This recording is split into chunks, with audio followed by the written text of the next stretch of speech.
இந்தியாவிலேயே முதன்முதலாக ஒமேகா பால் என்ற விளையாட்டை சென்னை ஐஐடி அறிமுகம் செய்துள்ளது. இது 3 அணிகளை கொண்ட வட்ட மைதானத்தில் 3 கோல்களோடு விரைவாகவும் புதுமையாகவும் விளையாடப்படும் கால்பந்து வகையாகும்.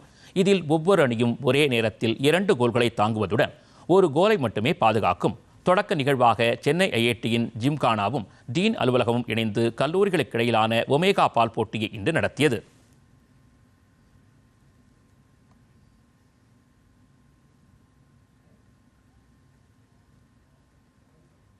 புது விளையாட்டை இன்றைக்கி ஐஐடி மெட்ராஸ் இன்ட்ரடியூஸ் பண்ணியிருக்கோம். ஒரு காலத்தில் டெஸ்ட் கிரிக்கெட் நாங்களாம் சின்ன வயசில் இருந்த டெஸ்ட் கிரிக்கெட்லாம் ஒரே ஒரு சோர்ஸ் ஆஃப் என்டர்டெயின்மெண்ட் கிரிக்கெட் உலகத்தில். அது அப்படியே 1 டே இன்டர்நேஷ்னல் ஆச்சு.